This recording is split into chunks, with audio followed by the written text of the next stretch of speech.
அல்லேலூயா. அன்பார்ந்தவர்களே, நான் ஏதாவது ஒரு காரியத்தை உங்களிடத்தில் சொல்லும்போது அதை நீங்கள் என்ன செய்ய வேண்டும்? ஏற்றுக்கொள்ள வேண்டும், கீழ்ப்படிய வேண்டும். ஏன் என்று கேட்டால், சபையிலே நீங்கள் நாட்டப்பட்டவர்களாக என்ன செய்ய வேண்டும்? இருக்க வேண்டும். பார்த்துக்கொள்ளுங்கள். இப்போது உங்கள் குடும்பத்தில் ஒரு தாய் தகப்பன்ற ஒரு பிள்ளை தவறு செஞ்சிச்சுன்னா அந்த பிள்ளையை தாய் தகப்பன் கண்டிப்பாங்க. என்னை நீ சத்தம் போட்டு என்னை கண்டிச்சுட்ட, நான் இனிமேல் வரமாட்டேன், வேறு வீட்டுக்கு போகிறேன் அப்படின்னு சொல்லி அந்த பிள்ளை என்ன செய்யாது? சொல்லாது. என்ன இருந்தாலும் நீ என்னை பெற்றிருக்காப்பா, நீ வந்தாலும் நான் இங்கே தான் வருவேன் அப்படின்னு சொல்லி பிள்ளை என்ன செய்யும்? வரும்.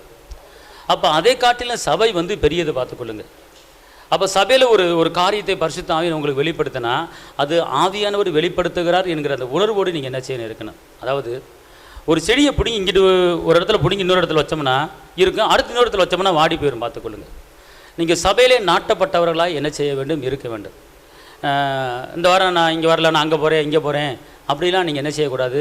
சொல்லக்கூடாது, பேசக்கூடாது. பார்த்துக்கொள்ளுங்கள். சபையில் ஆவியானவர் இருக்கிறார். பார்த்துக்கொள்ளுங்கள். எந்த இடத்துல கர்த்தர் உங்களை வச்சுருக்கிறாரோ அந்த இடத்துல நீங்கள் என்ன செய்யணும்? நிலச்சிருக்கணும். பார்த்துக்கொள்ளுங்கள். மனிதர்களை பார்த்து நம்ம என்ன செய்யக்கூடாது? அவர் வராரு, இவர் வராரு, நான் வரல, நான் இவர் வரல அப்படின்னு சொல்லவும் கூடாது. பார்த்துக்கொள்ளுங்கள். ஏன்னு கேட்டால் இதெல்லாம் சொல்ல வேண்டிய கடமை எனக்கு இருக்கிறது. பார்த்துக்கொள்ளுங்கள். ஏன்னா தேவனுடைய வார்த்தை சொல்லுகிறது, ஆடுகள் மேலே என்ன செய்ய கவனம் வைப்பாயாகன்னு சொல்லப்பட்டிருக்கிறது. இப்போ நீங்கள் இருக்கீங்கன்னா உங்கள் குடும்பத்தை பற்றி, எங்கள் குடும்ப பிள்ளைங்க நல்லா இருக்காங்களா, படிக்கிறாங்களா, வேலைக்கு போனீங்களா, சாப்பிட்டீங்களா, எப்படி குடும்பத்தை நடத்துகிறீங்க அப்படின்னு ஒரு விசாரிக்கக்கூடிய ஒரு கடமையில் தான் நான் இருக்கணும். எக்கெடுக்கிட்டு போய் நீ வாரம் வந்தால் போதும் அப்படிங்கிறதல்ல. ஒரு குடும்பம் இருந்தால் ஒரு நல்லது கெட்டது இருக்கும். அப்போ அந்த நல்லது கெட்டது என்ன செய்யணும்? நீங்கள் சபையில் சொல்லணும். அதை நாங்கள் விசாரிப்போம், நாங்கள் ஜெபிப்போம். அப்போது தேவன் ஒரு பெரிய காரியத்தை என்ன செய்வார்? அதான் கவனம் வைக்கிறது. பார்த்துக்கொள்ளுங்க. என் பிரச்சனை நானே பார்த்துக்கொள்கிறேன், நான் யாரும் எனக்கு தேவையில்லை அப்படின்னு சொல்லக்கூடாது. ஆலோசனை இல்லாத சீர்கட்டு விடும். பார்த்துக்கொள்ளுங்க. ஒரு குடும்பத்தில் ஒரு நன்மையான காரியம் உண்டாயிருச்சுன்னா அது கர்த்தருக்கு மகிமை செலுத்துங்க. அவன் குடும்பத்தில் ஒரு கற்பத்துக்கனி உண்டாயிட்டா அந்த கற்பத்துக்கனி ஏசப்பா கொடுத்துருக்கிறாரு, தேவனுக்கு மகிமை அப்படின்னு குடும்பமாக தேவனுக்கு மகிமை செலுத்துங்க. குடும்பமாக தேவனுக்கு நன்றி சொல்லுங்கள். அந்த இடத்துல தேவன் மகிமை அடைவார். பார்த்துக்கொள்ளுங்க. ஒரு திருமண காரியத்தை கர்த்தர் உங்களுக்கு வாக்கியம் பண்ணானா தேவனுக்கு மகிமை செலுத்துங்க, நன்றி சொல்லுங்கள். ஒரு வேலை காரியம் உங்களுக்கு கடத்தி விட்டதா தேவனுக்கு மகிமை செலுத்துங்க, நன்றி சொல்லுங்கள். அதுதான் கர்த்தர் கொடுக்குற ஒரு காரியம். பார்த்துக்கொள்ளுங்க. கர்த்தருக்கு நாம் செய்ய வேண்டிய ஒரு காரியம். பார்த்துக்கொள்ளுங்க. அதனால் இப்போது சபையில் சொல்லப்படுகிற ஒவ்வொரு வார்த்தையும் பரிசுத்த ஆவியானவர் சொல்லுகிறார் என்கிற அந்த உணர்வோடு என்ன செய்யணும்? நீங்கள் இருக்கணும். பார்த்துக்கொள்ளுங்க. இந்த இடத்துல தயவுசெய்து நீங்கள் யாரும் என்ன செய்யக்கூடாது? தூங்கக்கூடாது. நம்ம இருக்க போது ஒரு 1.5 மணி நேரம் இருக்க. பார்த்துக்கொள்ளுங்க. இந்த 1.5 மணி நேரத்தில் தேவன் எனக்கு என்ன சொல்கிறாரு, என்ன பேசுகிறாரு அப்படிங்கிறத நீங்கள் கவனித்து கேட்கணும். பார்த்துக்கொள்ளுங்க. உங்கள் குடும்பத்தில் எல்லா காரியத்திலையும் தேவன் ஒரு பெரிய மாற்றத்தை கொண்டு வருவார். பார்த்துக்கொள்ளுங்க. அல்லேலூயா. இப்போ கடைசி காலத்தில் உங்களுக்கு ஒரு அடி விழுகும், எனக்கு எத்தனை அடி விழுகும்? வேதம் என்ன சொல்லுகிறது? ஊழியக்காரங்கள் எத்தனை அடி? 2 அடி விழுக்குமா. ஏன் அடி விழுகுது அப்படின்னு கேட்டால், உனக்கு ஒரு கையில் ஒரு சபையை கொடுத்தேன், உனக்கு சபைக்கு விசுவாசியை கொடுத்தேன், அந்த விசுவாசிகளை உன்னால் நடத்த முடியல, அவங்களை சரியான முறையில் நடத்த முடியல அப்படின்னு சொல்லி ஏசப்பா எனக்கு கேள்வி கேட்பார். ஒரு தாய் தகப்பன் இருந்தால் பிள்ளையை கொஞ்சவும் செய்வாங்க, திட்டவும் செய்வாங்க, கண்டிக்கவும் செய்வாங்க. ஆமாவா இல்லையா?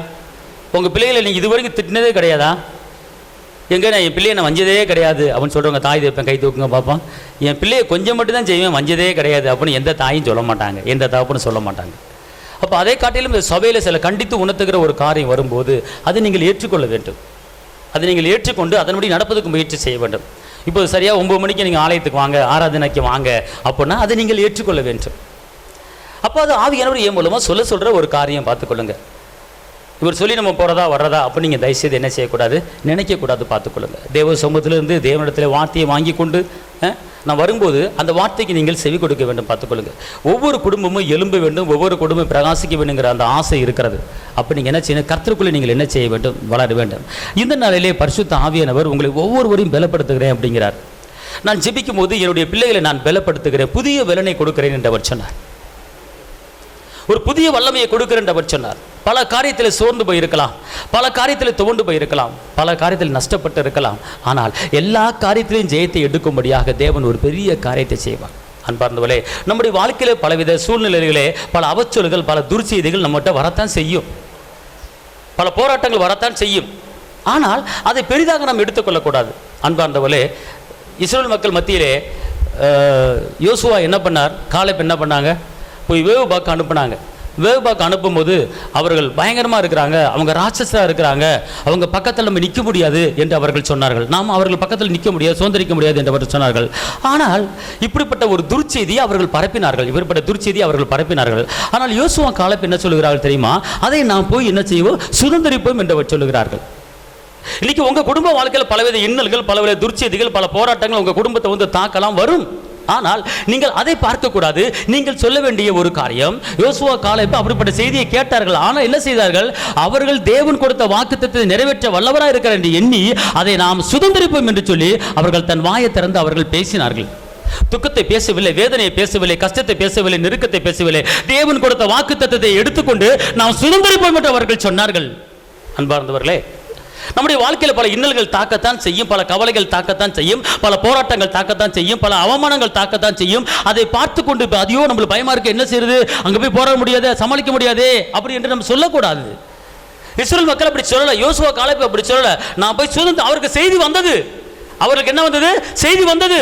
அவர்கள் பயங்கரமானவர்கள், அவர் பக்கத்தில் நிற்க முடியாது, அவர் ராட்சசர், அவர் ஏனைக்கின் குமாரராக இருக்கிறார்கள் என்று அவர்கள் செய்தி வந்தது. ஆனால் செய்தியை அவர்கள் கேட்டும் அவர்கள் சொன்ன வார்த்தை, அவர்கள் பேசின வார்த்தை, நாம் போய் அதை என்ன செய்வோம், சுதந்திரிப்போம் என்று அவர்கள் சொன்னார்கள். அதே போல தான் இன்னைக்கு உங்க குடும்பத்தில் பல பிள்ளைகளை குறித்த பல கவலை இருக்கலாம். குடும்பத்தில் நடக்கக்கூடிய காரியம் நடக்கவில்லை என்று பல போராட்டங்கள் உங்களுக்கு இருக்கலாம். உங்களை ஏளனமாக பேசலாம், உங்களை அவதூறாக பேசலாம், உங்களை மனது வேதனைப்படும் பேசலாம். ஆனால் இப்படி அவர்கள் பேசிவிட்டார்கள் என்று நீங்கள் கலங்க வேண்டிய அவசியம் இல்லை. கர்த்தருடைய வாக்குத்தத்தம் உங்களுக்கு என்ன சொல்லுகிறதோ அதை நீங்கள் சொல்ல வேண்டும். அன்பார்ந்தவர்களே, அதுதான் உங்க வாழ்க்கைக்கு வெற்றி, அதுதான் உங்க வாழ்க்கைக்கு விடுதலை, அதுதான் உங்க வாழ்க்கைக்கு சந்தோஷம், அதுதான் உங்க வாழ்க்கைக்கு சமாதானம். அது மாத்திரமல்ல, தாவீது இருக்கிறார். தாவீது வாழ்க்கையில் எப்படி வெற்றி வந்தது, எப்படி விடுதலை வந்தது என்று கேட்டால், சவுல் சொல்லுகிறார், நீ சின்ன பையனா இருக்கிற, அவன் ஆரம்ப காலத்தில் தான் அவன் யுத்த வீரனா இருக்கிறான், அவன் நீ போராட முடியாது என்று அந்த சவுல் அந்த தாவீதை சொல்லும்போது அந்த தாவீது சொல்லுகிறார், என்ன சொல்லுகிறார், நான் ஆடு வைத்துக்கிட்டு இருக்கும்போது ஒரு சிங்கம் வந்தது, நான் சிங்கத்தின் வாயை கிழித்து அந்த ஆடை வெளியெடுத்தேன், அதே போல இந்த கோலியாத்தை நான் கிழிப்பேன் என்று அவர் சொன்னார். அவர் பேசின வார்த்தை பார்த்துக்கொள்ளும். அந்த சவுல் ராணுவம் பயந்தது, ஒரு கோலியத்தை வைத்து பயந்தது. ஆனால் இந்த வாலிப வயது அந்த தாவீது என்ன செஞ்சார்? அதை கண்டு பயப்படவில்லை. ஆனால் நான் சுதந்திரிப்பேன், நான் ஜெயிப்பேன் என்று அவர் சொன்னார். அதே போல தான் உங்கள் வாழ்க்கையில் பல இன்னல்கள் வரலாம். ஆனால் தோல்வியை பற்றி பேசாதீங்க, கஷ்டத்தை பற்றி பேசாதீங்க, நஷ்டத்தை பற்றி பேசாதீங்க. ஜெயத்தை பற்றி பேசுங்க, உயர்வை பற்றி பேசுங்க, வெற்றி பற்றி பேசுங்க, விடுதலை பற்றி பேசுங்க, சந்தோஷத்தை பற்றி பேசுங்க, சமாதானத்தை பற்றி பேசுங்க, மேன்மையை குறித்து பேசுங்க. நீங்கள் வாழ்ந்திருப்பேன் என்று பேசுங்க, நான் செலுத்திருப்பேன் என்று பேசுங்க, நான் செய்கிற கரையை வாக்கியம் என்று நீங்கள் பேசி பாருங்கள், அது உங்களுக்கு அப்படியே நடக்கும். எவ்வளவு பெரிய கோலியத்தை உங்க முன்னால வந்தாலும் அந்த தாவீது கோலியத்தை முறியடித்தது போல நீங்கள் முறியடித்து ஜெயத்தை எடுத்துக்கொள்ள முடியாது. ஒரு வல்லமை, ஒரு பலன், ஒரு உங்களுக்குள்ளே ஆவியானவர் ஊற்றப்பட்டுக் கொண்டிருக்கிறது. நீங்கள் ஜெயிப்பீர்கள். தோத்து போனாலும் நீங்க ஜெயிப்பீங்க, இழந்ததை எடுப்பீங்க. அன்பார்ந்தவர்களே, தாவீது வாழ்க்கையில் வெற்றி வந்தது காரணம் அவர் பேசின வார்த்தை. இவனை குறித்து நீங்க முதல் வார்த்தை அவர் சொல்றாருங்க, இவனை குறித்து நீங்க கலங்க வேண்டியதில்லை அப்படிங்கிற இந்த அதிகாரம், அந்த வசனம் 1 சாமுவேல் 17ஆம் அதிகாரத்தில் இங்க இருங்களேன், 30ஆம் வசனத்தில் தாவீது சொன்ன வார்த்தைகளை அவர்கள் கேட்டு அதை சவுலின் சமூகத்தில் அறிவித்தார்கள். அப்பொழுது அவன் அவனை அழைப்பித்தான். தாவீது சவுலை நோக்கி, 32 வாசிங்க பாப்போம்.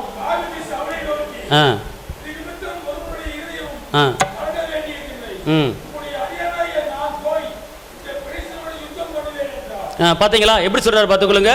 இவனை பற்றி எல்லாருமே கலங்கிட்டு இருந்தாங்க. ஆனால் இது ஏன் இந்த சம்பவத்தை இப்போ நான் உங்களுக்கு சொல்கிறேன் அப்படின்னு கேட்டிங்கன்னா, இந்த இடத்துல அமர்ந்திருக்கிற ஒரு சில சகோதர சகோதரிகள் ஒரு சில காரியங்களை குறித்து உங்கள் உள்ளத்திலே நீங்கள் கலங்கி கொண்டு இருக்கிறதை நான் ஆவியில் உணர்கிறேன். ஒரு வேலை காரியத்தை குறித்து நீங்கள் கலங்கலாம், பிள்ளைகளை குறித்து நீங்கள் கலங்கலாம்.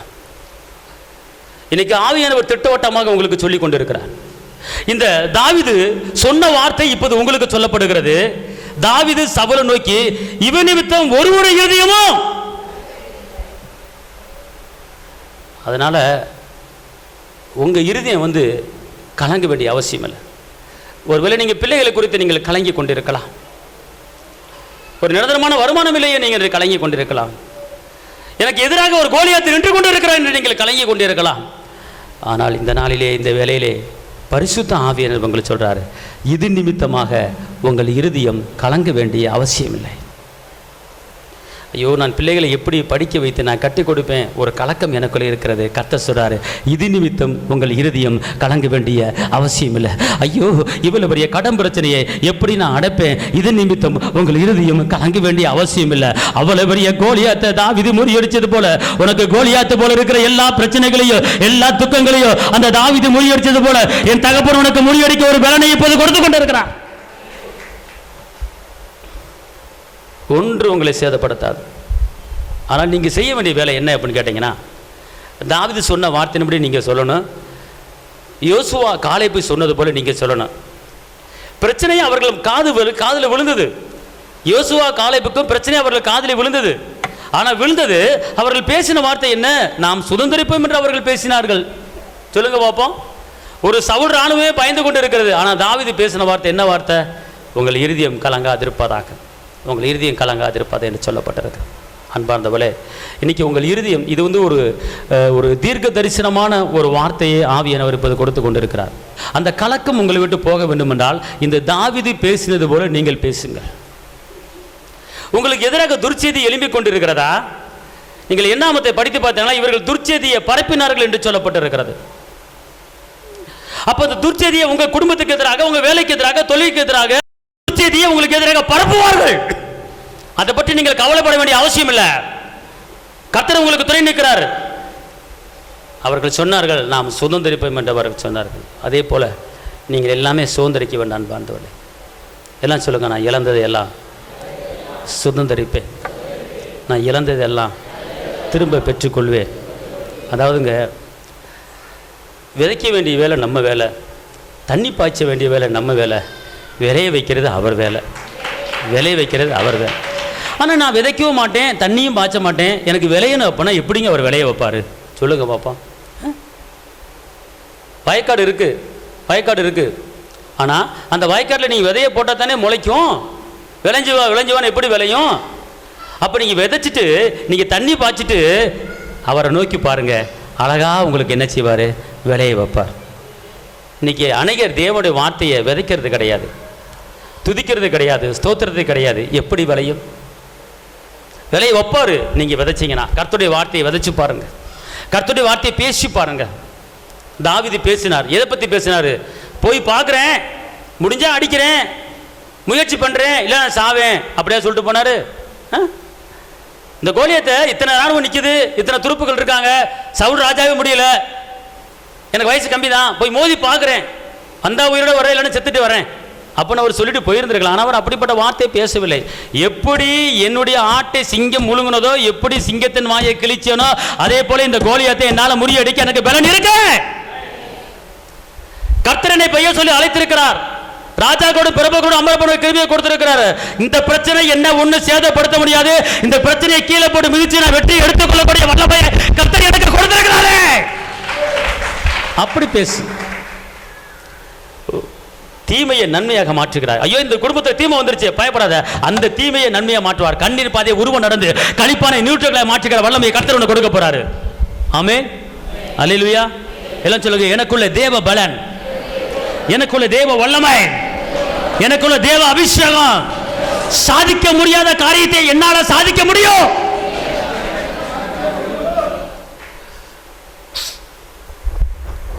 அது என்னுடைய ஆவிக்கு நீங்க ஒத்து வரணும். அல்லேலூயா.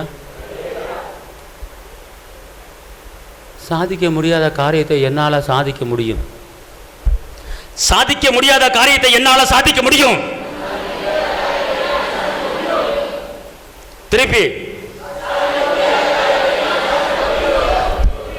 சாதிக்க முடியாத காரியத்தை என்னால சாதிக்க முடியும். சில அக்காமல் சாதிக்க முடியாத காரியத்தை என்னால சாதிக்க முடியும். சாதிக்க முடியாத காரியத்தை என்னால சாதிக்க முடியும். கையா தட்டாப்பாவுக்கு இதுதாய தேவாவி, இதுதாய நீ உலகத்தின் ஆவியை பெறல, உனக்குள்ள இருக்கிற தேவ ஆவி, கிறிஸ்துவினிடத்தில் பிதாவிற்கு வருகிற ஆவி. அந்த வசனத்தை வாசிங்க. நீ உலகத்தின் அந்த 1 கொரிந்தியர்ல, திருப்பி கொரிந்தியர் 2:12 வாசிங்க. கொரிந்தியர் 1 கொரிந்தியர் 2:12 சீக்கிரம். கபாலா இருக்கு. நாங்களோ எல்லாம் சொல்லுங்க, நானும் உலகத்தின் ஆவியை பெறாமல். அப்புறம் என்ன போட்டிருக்கு?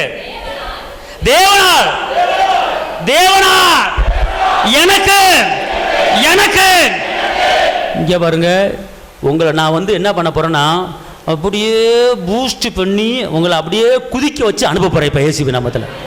உங்க வேதனை, உங்க கட்டு, உங்க தடை, உங்க போராட்டம் எல்லாம் இன்னைக்கு இயேசுவின் நாமத்துல சுட்டரிக்கப்பட போகுது, அழிய போகுது, அழிஞ்சு போகுது. மாக்காரா காலாரா என்ன சொல்லுங்க, நானு நானு உலகத்தின் ஆவியை பெறல, உலகத்தின் ஆவியை பெறல, தேவனால் எனக்கு கொடுக்கப்பட்ட தேவ ஆவியை நான் பெற்றிருக்கிறேன். என் தகப்பன் என்ன அற்புதங்களை பண்ணினாரோ அதே அற்புத வல்லமை, அதே அதிசய வல்லமை எனக்குள்ளே ஊற்றப்பட்டு கொண்டே இருக்கிறது, எனக்குள்ளே ஊற்றப்பட்டு கொண்டே இருக்கிறது. நானும் அப்படிப்பட்ட காரியத்தை இதை இந்த வசனத்தை மட்டும் உள்ளே இறக்கிட்டீங்கன்னா உங்க வாழ்க்கையை தலைகளை மாறிடும். நீங்க உலகத்தின் ஆவியை பெற்றாளா சொல்லுங்க. நான் உலகத்தை ஆவியை பெறல. இப்ப நாளைக்கு அந்த பிரச்சனை இருக்கு, எப்படி சமாளிக்க போறேன்னு தெரியல, ஒண்ணுமே புரியல, ஆண்டவர் எடுத்துக்கிட்டா நல்லா இருக்கும் அப்படின்னு சொன்னேன்னா உங்ககிட்ட தேவ ஆவி இல்லை, உலகத்தின் ஆவி இருக்கு. அல்லேலூயா. நம்மளுக்கு எப்போதான் அற்புதம் நடக்க போதோ தெரியல, இந்த கர்த்தருக்கு எப்போதான் கண்ணு திறக்க போறாரு தெரியல, ஒண்ணுமே புரியல, வரும்போது வரட்டும் அப்படிங்கன்னா உலகத்தின் ஆவி. அல்லேலூயா. எனக்குள்ளே தேவ வல்லமை இருக்கிறது. அல்லேலூயா. திருப்பி சொல்லுங்க, எனக்குள்ளே. அந்த வசனத்துல கையை வைங்க, அந்த வசனத்துல கையை வச்சு அந்த வசனம் அப்படியே உள்ள இறங்கணும் இயேசுவின் நாமத்துல. 1 Corinthians 2:12 சீக்கிரம். 1 Corinthians 2:12 சீக்கிரம்.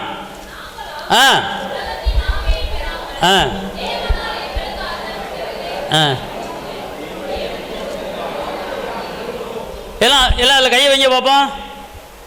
நாங்களுங்கிற இடத்துல நானு, சரியா? சொல்லு, நானு நானு நானு உலகத்தின் ஆவியை பெறாமல் தேவனால் தேவனால் எனக்கு எனக்கு எனக்கு எனக்கு எனக்கு அருளப்பட்டவைகளை அறியும்படிக்கு தேவனிலிருந்து புறப்படுகிற ஆவியே நானே நானே நானே நானே பெற்றிருக்கிறேன். தேவன் உங்களுக்கு அருளப்பட்ட அநேக அற்புதங்கள், அநேக அதிசயங்களை நீங்கள் அறியாமல், தெரியாமல், புரியாமல் இருக்கலாம். ஆனா எப்படி நீங்கள் அறிந்து கொள்ள முடியும், எப்படி நீங்கள் தெரிந்து கொள்ள முடியும், எப்படி நீங்கள் புரிந்து கொள்ள முடியும் என்று கேட்டால், தேவனால் அருளப்பட்ட உங்களுக்குள்ள அந்த ஆவி வந்துட்டாலே அவருடைய அற்புதங்களும் அவருடைய அதிசயங்களும் உங்களுக்கு படம் போட்டு வெளிச்சம் போட்டு காட்டிடுவாரு. அவர் உள்ள வந்துட்டா. தேவனால் அருளப்பட்டவைகளை அறியும்படிக்கு. இங்க பாருங்க, தேவன் உங்களுக்கு பல காரியங்களை கொடுத்திருக்கிறார். கொடுத்திருந்தும் அதை அறியாமல், அதை தெரியாமல் இருக்கிறோம். ஆனால் இந்த வசனம் என்ன சொல்லுது? தேவனால் அருளப்பட்டவைகளை நீங்களும் நானும் அறியும்படிக்கு தேவ ஆவி உங்களுக்குள்ளே ஊற்றப்பட்டு கொண்டிருக்கிறது. நீ அறிய வேண்டும் ஐயா, அறிய வேண்டும் ஐயா. அவர் செய்த அற்புதங்கள் அறிய வேண்டும், அவருடைய ஞானத்தின் வல்லமையை அறிய வேண்டும். நீ அறிந்து கொள்ளும் போது இயற்கைக்கு அப்பாற்பட்ட காரியங்களை கர்த்தர் உங்க மூலமா செய்ய போறாரு. நீ சாதிக்க பிறந்தவள் என்பதை நீ அறிந்து கொள்ளும்படியாக கர்த்தருடைய ஆவியானவர் உன் மூலமாக பெரிய காரியத்தை செய்ய போறாரு. அருளப்பட்டவைகளை அறியும்படிக்கு. அவர் உனக்கு கொடுத்த கிஃப்ட், அவர் உனக்கு கொடுத்த தாளந்து, அவர் உனக்கு கொடுத்த அற்புதங்கள், உன் பிள்ளைகளை குறித்து தேவனுக்கு கொடுத்த பல காரியங்களை உன் மைண்ட்ல, உன் எண்ணத்துல அறியாமல் இருக்கலாம். ஆனால் இந்த தேவனால் அருளப்பட்ட ஆவி எதுக்கு நமக்குள்ள வந்திருக்கிறது கேட்டா, அறியாத காரியத்தை நாம் அறிந்து கொள்ளும்படியாக தேவ ஆவி உங்களுக்கும் எனக்கும் இப்போது ஊற்றப்பட்டு கொண்டிருக்கிறது. நீ சாதாரண ஆள் அல்ல. ஆமென். சொல்லுங்க, நான் அறியாத காரியத்தை அறிந்து கொள்ளும்படி, தெரியாத காரியத்தை தெரிந்து கொள்ளும்படி, புரியாத காரியத்தை புரிந்து கொள்ளும்படி தேவனால் எனக்கு அருளப்பட்ட ஆவியானவர் எனக்கு அறிய வைப்பார். இப்போ படிக்கிற பிள்ளைங்க, ஸ்கூலுக்கு போகிற பிள்ளைய பாடம் தெரியல, ஞாபகசக்தி இல்லை அப்படின்னா இந்த ஆவியானவரை கூப்பிடணும். தேவனால் எனக்கு அருளப்பட்ட ஆவியானவர் அறியாத படிக்காத காரியத்தை அறியும்படி எனக்கு அவர் வெளிப்படுத்துகிற ஆவியானவர் எனக்குள்ள இருக்கிறாருன்னு பேசுவார். அதுக்கு தான் இந்த ஆவியானவர் பலப்படும். அப்போஸ்தலர் 1:8 சொல்லப்பட்டிருக்கு, பரிசுத்த ஆவி உன்னிடத்தில் வரும்போது நீ பலன் அடைந்து, எப்படி போட்டிருக்கு, நீ பலன் அடைந்து. இந்த பலன் எங்கிருந்து வருகிறது? தேவ ஆவியினிடத்திலிருந்து வருகிறது. ஒருவேளை நீ பலவீனமா உன் ஆத்துமால சோர்ந்து போய் இருக்கலாம். ஆனால் இந்த ஆவியானவர் அழைக்கும் போது அந்த ஆவியானவர் உனக்குள்ள ஒரு பலனை கொடுக்கும்படியாக உனக்குள்ள ஊற்றப்பட்டு கொண்டு இருக்கிறது. எங்க நீங்க யாருமே உலகத்தின் ஆவியை பெறலங்க, தேவனால் அருளப்பட்ட தேவ ஆவியை நீங்க பெற்றிருக்கிறீங்க. சாதாரண ஆவி இல்லை, அந்த தேவ ஆவி அற்புதங்களை செய்கிற ஆவி, அந்த தேவ ஆவி அதிசயங்களை செய்கிற ஆவி, வாழ்க்கையை பரலோகத்துக்கு கொண்டு போகிற ஒரு வல்லமையான ஒரு ஆவியானவர் தான் அந்த தேவ ஆவி. அல்லேலூயா. இப்ப சொல்லுங்க, உங்களுக்குள்ள என்ன ஆவி இருக்கு? சொல்லுங்க, உலகத்தின் ஆவியா, தேவனால் அருளப்பட்ட ஆவியா? உங்களுக்கு தேவனால் அருளப்பட்ட ஆவி இருக்கு. பக்கத்தில் இருக்க ஆளை பார்த்து சொல்லுங்க, கையை பிடிச்சு சொல்லுங்க, தம்பி உனக்கு தேவனால் அருளப்பட்ட தேவ ஆவி உனக்குள்ள இருக்கப்பா. அப்புறம் எதுக்குப்பா தேவையில்லாம புலம்புற? அப்புறம் எதுக்குப்பா தேவையில்லாம கலங்குற? நீ ஒன்றும் உலகத்தின் ஆவியை பெறலப்பா, பரலோகத்துன்னு வந்து ஆவியை பெற்றிருக்கிறப்பா. நீ எழும்ப வேண்டிய ஆளப்பா. நீ ஏன் கலங்குற? நீ ஏன் வேதனைப்படுற? கலங்காத. உன்னை கொண்டு உன் வாழ்க்கையில உழந்து போன காரியத்தை ஊழிட வைக்க போறாரு. கையா தட்டு. புரியுதா? அல்லேலூயா. அப்ப இந்த ஆவியானவர் வேணுமா வேணாமா? அப்ப இந்த ஆவியானவர் நீங்க கூப்பிடணுமா கூப்பிட வேணாமா? எனக்குள்ள வாங்க அப்படின்னு சொல்லணுமா சொல்ல வேணாமா? அல்லேலூயா சொல்லுங்க. அல்லேலூயா. அதாவது இங்க இருக்கலே, யோவேல் 2:28 மாமிசமான யாவர் மேலும் என் ஆவியை ஊற்றுவேன். யோவேல் 2:28 யோவேல் 2:28 மாமிசமான யாவர் மேலும். இப்ப படிங்க பார்ப்போம். 2:28 யோவேல்.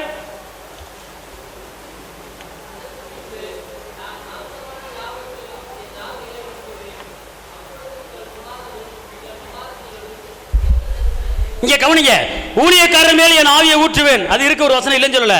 இங்கே மாமிசமான யாவர் மேல். அப்பனா உங்களுக்கு மாமிசம் இருக்கா இல்லையா? இருக்கா இல்லையா? நீங்க மாமிசம் தானே. அப்ப என்ன சொல்லப்பட்டிருக்கு? மாமிசமான யாவர் மேலும் என் ஆவியை ஊற்றுவேன். அவர்கள் என்ன சொல்லுவார்களா? அல்லேலூயா. அப்ப இந்த ஆவியானவர் உங்களுக்கு வேணுமா வேணாமா? வேணாமா? அப்ப நீங்க தாகம் உள்ள மேல் தண்ணீரை ஊற்றுவே அப்படின்னு இருக்கிறாரு. நீங்க என்ன சின்ன தாகமா இருக்கணும். அல்லேலூயா சொல்லுங்க. அல்லேலூயா. தாகம் உள்ள மேல் என்ன சொல்லுவாரு? அப்ப அவரை நீங்க என்ன செய்ய விரும்பணும்? எல்லாம் சொல்லுங்க, ஆவியானவரே உங்களை நான் லைக் பண்றேன், உங்களை நான் விரும்புறேன், எனக்குள்ள வாங்க, நான் தாகமா இருக்கிறேன். தாகமுள்ள மேல் தண்ணீரை ஊற்றுவேன் என்று, வறண்ட நிலத்தை ஆறுகள் ஊற்றுவேன் என்று. தாகமுள்ள தண்ணீரை ஊற்றுவேன் என்று, வறண்ட நிலத்தில் ஆறுகள் ஊற்றுவேன் என்று. ஊற்றுமையா உங்க வல்லமையை தாகத்தோடு காத்திருக்கு. ஊற்றுமையா உங்க வல்லமையை தாகத்தோடு காத்திருக்கு. தாங்குளங்கள் தண்ணீரை ஊற்றுவேன் என்று, வறண்ட ஆறுகளை ஊற்றுவேன் என்று. தாங்குளங்கள் தண்ணீரை ஊற்றுவேன் என்று, வறண்ட நிலத்தில் ஆறுகள் ஊற்றுவேன் என்று. ஊற்றுமையா உங்க வல்லமையை தாகத்தோடு காத்திருக்கு. ஒரு தாகம், ஒரு ஏக்கம், ஒரு தாகம். உங்க வல்லமையை தாகமாக சொல்லுங்க, தாகமாக சொல்லுங்க. தாகம் இருந்தா வேலை அந்த ஆவி நபர் நல்லா தெரிஞ்சுக்கோங்க. உங்க வாழ்க்கை ஸ்திரப்பட, உங்க வாழ்க்கை பலப்பட, உங்க வாழ்க்கை உற்சாகமா இருக்க, உங்க வாழ்க்கையில் செய்யற காரியம் வாய்க்க, நீங்க மலை மேல இருக்கிற பட்டம்ல உயர்ந்திருக்க, எந்த வேலை செஞ்சாலும் வாய்க்கும்படியாக, நீங்க போற இடமெல்லாம், நீங்க வர்ற இடமெல்லாம் உங்களுக்கு பாதுகாப்பு கொடுக்கும்படியாக, நீங்க எங்கேயும் ஓட வேண்டியதில்லை. உங்களுக்கு இருக்கிற அந்த ஆவியானவரே உங்களை கரம்பிடிச்சு நடத்துவதற்கு அவர் போதுமானவராக இருக்க. கைத்திட பக்கம் சொல்லுங்க. அல்லேலூயா. காரணம் யோவான் 16:8 என்ன சொல்லுதுன்னா, யோவான் 16:8 யோவான் 16:8 அவர் வந்து பாவத்தை குறித்தும் நீதியை குறித்தும் இங்க பாருங்க, நல்லா தெரிஞ்சுக்கொள்ளுங்க. இந்த ஆவியானவர் உங்களுக்கு வந்துட்டார்னா அவர் என்ன செய்வாராம்? உங்களை என்ன செய்வாராம்? கண்டிப்பாராம். உங்களை கண்டிப்பாராம், தண்டிப்பாராம், உணர்த்துவாராம். எப்படி? இப்ப இந்த ஆவியானவர் இல்லாம தம்பி நீ செய்யற தப்பு தம்பி, இந்த பக்கம் போ தம்பி அப்படின்னு சொல்ல மாட்டாரு. ஆனா ஆவியானவர் உனக்குள்ள இருந்துட்டார்னா அவர் என்ன செய்வாராம்? அவர் வந்து பாவத்தை குறித்தும் நீதியை குறித்தும் நியாய தீர்ப்பு குறித்தும் உலகத்தை என்ன செய்வாரா? கண்டித்து உணர்த்துவார். நீ தெரியாமல் சில காரியத்தில் மாட்டிக்கொள்ளலாம், நீங்கள் தெரியாமல் ஒரு சில பிரச்சனையில் மாட்டிக்கொள்ளலாம், உங்களை அறியாமல் சில பாவத்தில் நீங்கள் விழுந்து விடலாம். ஆனால் நீங்கள் ஆவியானவரை பெற்றிருந்தால், ஆவியானவர் உங்களுக்குள்ளே இருந்தால் அவர் என்ன செய்வாரா? உள்ளத்துக்குள்ள இருந்து உங்களை சும்மா விட மாட்டாரு. உங்க உள்ளத்தில் அவர் பேசுவார். மகனே இந்த இடத்துக்கு நீ போகாத, மகனே இந்த காரியத்தை செய்யாத, மகனே இந்த காரியத்தை பேசாத, இப்படிப்பட்ட இடத்துக்கு நீ போகாது என்று அவர் கண்டித்து உணர்த்துகிற ஆவியானவர். உன் வாழ்க்கையை நீ நடத்த வேண்டிய அவசியம் இல்லை. நீ தேவையில்ல பள்ளத்தில் விழ வேண்டிய அவசியம் இல்லை. நீ தேவையில்ல நஷ்டத்தில் விழ வேண்டிய அவசியம் இல்லை. தேவையில்லாத அவமானத்தை பட வேண்டிய அவசியம் இல்லை. காரணம், நீ அவமானமல் படாமல் இருப்பதற்காக, நீ பாவத்தில் விழாமல் இருப்பதற்காக உனக்குள்ள இருக்கிற ஆவியானவர் உன்னை சீர்படுத்தி கரம்படுத்தி உன்னை கண்டித்து உணர்த்துகிற ஆவியானவர் உனக்குள்ள இருந்தா உன் வாழ்க்கையில எந்த துயரம் வர முடியாது. அதுக்கு தான் ஆவியானவர். எத்தனையோ தவறுகள் நாம் தெரியாமல் செய்து விடுகிறோம், எத்தனையோ பாவங்கள் தெரியாமல் செய்து விடுகிறோம், எத்தனையோ காரியத்தில் ஆவியானவரை கேட்காம இறங்கி விடுகிறோம். அது நஷ்டத்தில் முடிகிறது, துக்கத்தில் முடிகிறது, வேதனையில் முடிகிறது. ஆனால் இந்த ஆவியானவர் உங்களுக்குள்ள இருந்தால் உங்களை தவறான வழியிலே நடத்த மாட்டார், உங்களை தப்பான வழியிலே நடத்த மாட்டார், உங்களை பாவத்தின் வழியிலே நடத்த மாட்டார். அவர் உங்களுக்குள்ள இருந்தால் செய்ய வேண்டிய காரியத்தை சரியா செய்ய என்று அவர் கண்டித்து உணர்த்துகிற ஆவியானவர். அதுக்கு தான் இந்த ஆவியானவர் உங்களுக்கு எனக்கு தேவை. அதுக்கு தான் இந்த ஆவியானவரை கூப்பிடுங்க, அதுக்கு தான் இந்த ஆவியானவர் எனக்கு வாங்க அப்படி. அதுதான் தாகமா இருக்கிற அந்த ஆவியானவர் மேல ஒரு ஏக்கம் உங்களுக்கு இருக்கணும், ஒரு தாகம் உங்களுக்கு இருக்கணும். இந்த ஆவியானவர் உங்களுக்குள்ள வந்துட்டாருன்னா நீங்க தேவையில்லாம நஷ்டப்பட வேண்டிய அவசியம் இல்லைங்க, நீங்க தேவையில்லாம அவமானப்பட வேண்டிய அவசியம் இல்லைங்க. அவர் என்ன சொல்வாரா? உணர்த்துவார், உணர்த்துவார். உன் மைண்ட்ல உன் எண்ணத்துல, மகனே இந்த காரியத்தில் போகாத, மகளே இந்த காரியத்தை பேசாத அப்படி என்று நாம் தவறு செய்யும் போது அவர் நம்மளை உணர்த்துகிற ஆவியானவர், சொல்லிக் கொடுக்கிற ஆவியானவர். உலக மனிதர்களுக்கு இப்படிப்பட்ட கிருபை இல்லை, ஆனா உங்களுக்கு எனக்கு இப்படிப்பட்ட கிருபையை என் தேவன் உங்களுக்கு கொடுத்து வச்சிருக்கிறாரே. எவ்வளவு பெரிய ஒரு கிருபை பெற்றவர்கள் நாம். அல்லேலூயா, அல்லேலூயா.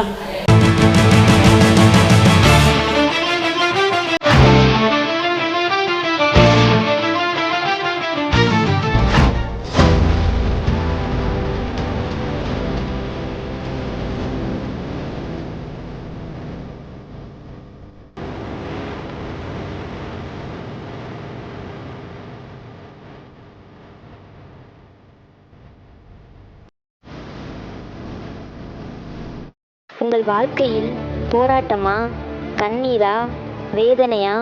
இயேசு உங்களுக்கு அற்புதம் செய்வார். எங்களோடு இணைந்து கர்த்தரை ஆராதிக்க உங்களை அன்புடன் அழைக்கிறோம்.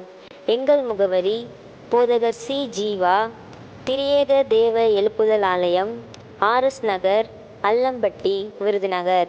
செல் நம்பர் 9443313673.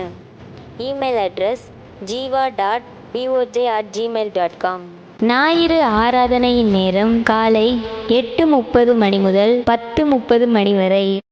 செவ்வாய்க்கிழமை மன்றாட்டின் ஆராதனை மாலை 6:30 மணி முதல் 8 மணி வரை. வெள்ளிக்கிழமை உபவாச கூட்டம் காலை 10 மணி முதல் 12 மணி வரை. மாதத்தின் 1ஆம் தேதி வாக்குத்தத்த ஆராதனை காலை 5 மணி முதல் 7 மணி வரை. கர்த்தர் உங்களை ஆசீர்வதிப்பாராக.